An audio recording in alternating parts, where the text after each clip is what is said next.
Remember one of these? It's a podium, and how many times have you and I been on a stage speaking to dozens, if not hundreds, or even thousands of people? We don't know what post-COVID-19 is going to look like, but we do know there will continue to be a demand for well-staged keynote presentations. Not just webinars and not just teaching sessions, but presentations where you get the impact of a speaker connecting with the audience and sharing powerful ideas. You realized you hadn't dreamt it. Vision and the trust of their leaders, and those are the soft things that make up culture. What is my core skill set? And as the context has changed, how can I offer that? Were you talking about the United States Postal Service? Or does Denver have their own? Sean Green had no title, and yet he truly was a leader. And today, a lot of business leaders don't ask the second question. And help your slides really pop and add impact to your presentation. Certainly was an illusion, because I guarantee you a year ago, if you told this is just one of the 3 very powerful and cost-effective. But how people feel about that experience. The dispersion of press-con leaders all over the world.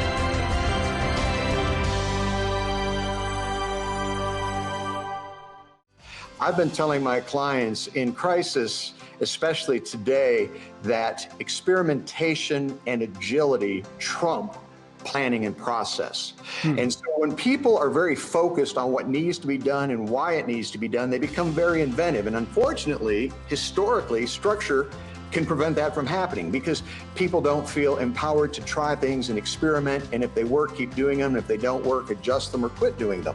So you're exactly right. I think that we need to remember that most things in life aren't or, they're and. You know, it's structure and culture.